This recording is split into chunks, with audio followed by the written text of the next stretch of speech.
आओ बच्चे, आज हम सुनते हैं एक समझदार किसान की कहानी। बच्चों, एक गांव में एक किसान रहता था।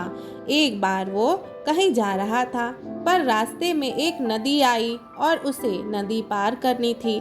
किसान के पास एक शेर, एक घास का गट्ठर और एक बकरी थी। नदी पार करने के लिए घाट पर एक छोटी सी नाव खड़ी थी। एक बार में सिर्फ 2 ही लोग पार जा सकते थे, वरना नाव डूब जाती। किसान सोचने लगा, अब मैं क्या करूं?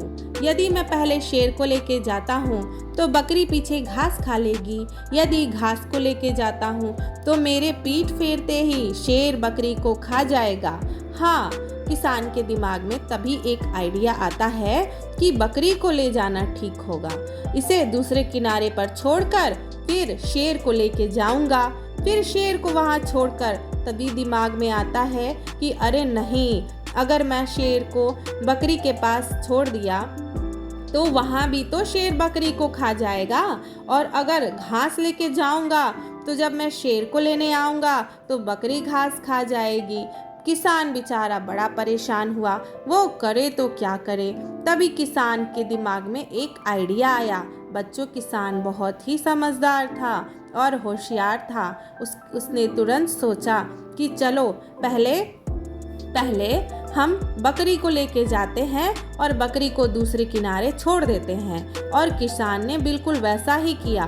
पहले किसान बकरी को लेके गया और उसे दूसरे पार छोड़ के आया। उसके बाद शेर को लेके अपने साथ दूसरे पार गया और बकरी को साथ लेके आया, और फिर बकरी को दूसरे किनारे छोड़ा और घास का गट्ठर ले जाके शेर के पास छोड़ दिया, क्योंकि बच्चों, शेर तो घास खाएगा नहीं।